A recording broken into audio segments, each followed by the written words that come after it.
Hello, BookTube. This is my weekly reads kind of thing. So I will talk about the books I finished this week, talk about the books that I will be reading. I finished Frankenstein again. And I love it just as much as I always have. So that's a good thing. Because lately, books I've been reading that are rereads from a while back or whatnot have not been faring well with me. So this is great. This is the only 5-star book from this month, but I've already read it. So I don't know. I just think this is amazing and perfect.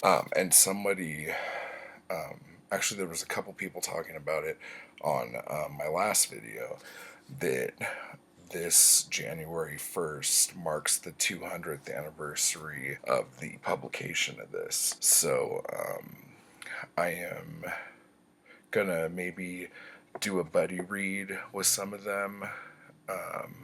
Sorry, I don't have your names down right here in December, but I might try to do something too on the 1st of the year to try to, I don't know, maybe I'll just do a big Frankenstein day or something. Might be cool. Next, Zadig.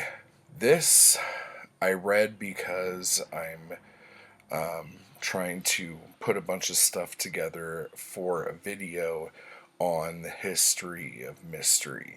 And this book is one of the first accounts of anyone using detection or a deductive method to try to figure something out. And in this one, he is using deduction to kind of prove his innocence over a case to the king that involves a horse and a dog. I don't know.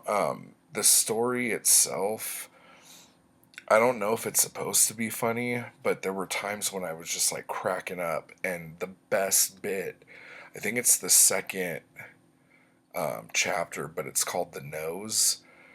And dude, I was laughing so hard, but it's called Zadig, the Book of Fate. And Zadig is the character. It's like every fucking thing that happens has this like turn almost, is like fate playing a joke on somebody or something like that. But yeah, long story short, I didn't really like the way it was probably translated, but it was just so, this guy did this guy did that, this guy did this, and it was like, I felt like I was reading like See Dick Run or something like that. But it was okay. But I was hoping that this being the first supposed known, and this is like from 17 something. Dude, I probably fucked that up and someone's gonna yell at me. But I should have actually had that written down, and I don't. My apologies. But anyway, it's Voltaire. It wasn't as detective-y as I would have liked. But anyway, moving on. Then, as some of you know, I was really sick. I'm still getting over it a bit here. I just, instead of the plan that I started with last week, I did a lot of audiobooks this week. And one of them was the next Travis McGee book in my quest to read all of the Travis McGee, John D. MacDonald books. And this month was Darker Than Amber. And it was such a breath of fresh air compared to the last like 3 Travis McGee books. The basic plot opens up with Travis and his buddy Meyer, who has been mentioned in a couple of the books, and they're under a pier fishing at night. And while they're just sitting there minding their own business, a car pulls up and a body comes flying down, straight down into the water right in front of them. And Travis dives in there to bring the body up, and there's like a cinder block or a breeze block tied to this lady's feet. And so he has to stay under there and untie her, and like they both almost die from drowning. But then that just opens this big tangled world of why these people were trying to kill this girl and what they were going to do about it.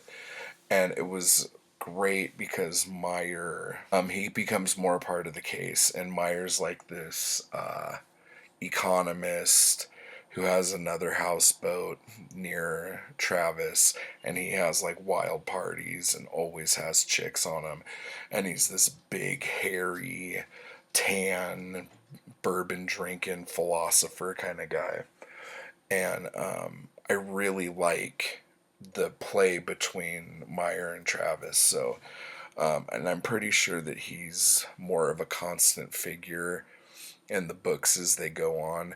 But this was the first book since Purple Place for Dying, which I think was the third book.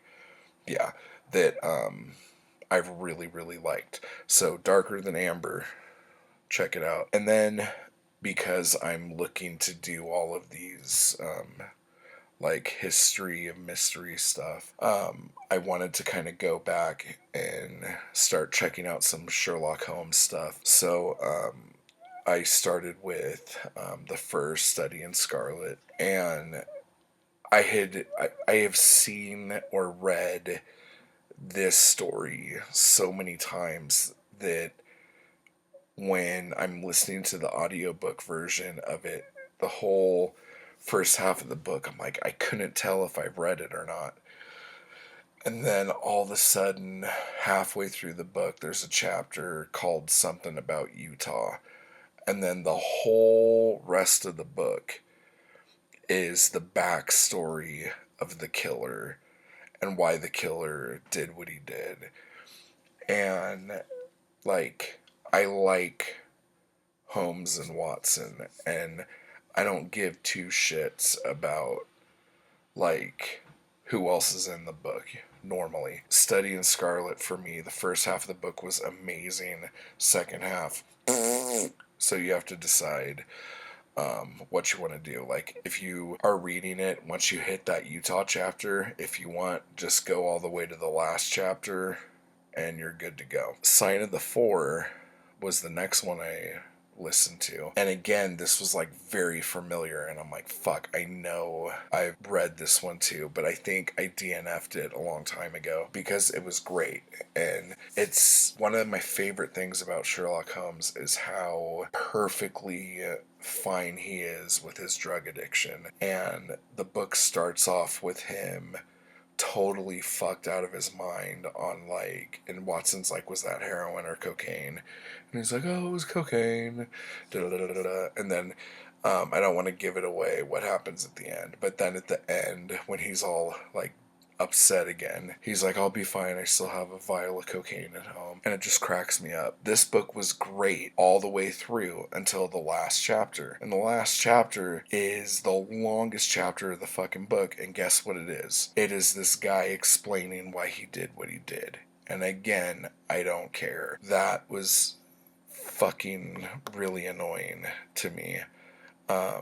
But then I started reading The Adventures of Sherlock Holmes, which are a bunch of short stories that were written, I believe, after, it has to be right after Sign of the Four because of some situations that are brought up. The first, and I have never read this one, and the first story, Scandal in Bohemia or whatever, with Irene Adler, and that story was so good, and just seeing how Sherlock could be vulnerable. It's just, I haven't got super far into that, but I finished that one short story and it was great. So I can't wait to finish the rest of that. So I guess now I'm in what I'm reading now. I am reading the comics of Court of Owls, like the whole thing, like the Night of the Owls and the Court of Owls and the Prelude and all that stuff. And like right now I've been reading all of the Batman and even the Nightwing comics that like lead up to this event of Batman finding out about the Court of Owls and that they've been in Gotham forever and he's never known about it. And it is so freaking good. The artwork is great, the storytelling is great, and some of you may know this, but with how just ultimately shit most of Marvel Comics is right now, going back and finding amazing stories, whether it be from Marvel or DC or whatever, is just so refreshing. And I'm on such a Batman kick right now. $4. Why is he wearing shorts? Why is Batman wearing shorts? $4. I'm just absolutely loving it, and I'm finding it hard to tear myself away from those comics to like do other shit that I'm supposed to be doing, like working on my own shit and reading the stuff that I want to read and everything. It's been a really, like, Old Man Logan was the same way for me. Like, when I started reading the Old Man Logan graphic novel, I was just like, nothing else matters right now. This is what I'm doing. The world could go suck it. This is just really good. And like, I've never liked Nightwing, really. Reading the Nightwing comics into this build-up is great. Like, I really have like a whole new appreciation for Nightwing. I can't gush about that enough. So anyway, so back to like normal life. Today is the 30th, and I said I was going to also read these two books before the month was over. So that was The Spider Strikes, which, let me tell you right now, I'm only like, what is that, like a quarter of the way into it. It's fucking awesome. I don't know if it gets slow or what, but the pacing in this book I think is perfectly fine. I can't believe like I pushed it off for so long. Like like in the first chapter or second chapter, he kills somebody on a boat. It's like boom, and then like there's this whole thing with Nita, like his love interest, and she's like really the only person that knows that Wentworth is the Spider. There was like this whole big thing with her having to go to his house and destroy some evidence before the cops got there or whatever, and it was like a big trick, and someone was dead on the floor, and like then like the cops showed up, thought Wentworth was the Spider, and then tried to search him, and then somebody outside shoots through the window and hits the commissioner, and it's just like fucking hell. It's like, it's just blowing up. And this is why I love pulp superheroes, because there is never a chance to breathe. It's like, it's great. Nick Carter, on the other hand, Checkmate in Rio, I haven't read anything since I have been on here last, because I got really kind of ill and just wanted to sit in a little hole, so, and listen to books and look at comics. I did not do any of this. So the day's not over yet. I'll see if I can read through these. This month, June, was a really good reading month for me. I read 20 books and 3 trade paperback comic graphic novel things. Started another 4 books, so it's pretty good. And I wrote a short story today, so I'm back on my writing, so that's good. So other than my head feeling like it's in a vice, everything seems to be going quite well. Thank you for subscribing, and if you have read any of these books and you want to talk about it, please let me know. I will be doing another video probably. I'll let you know what I'm reading this month in July coming up, and I want to see if anybody wants to jump in on any of these books with me, or just like kind of read along, because I'm going to be reading quite a bit.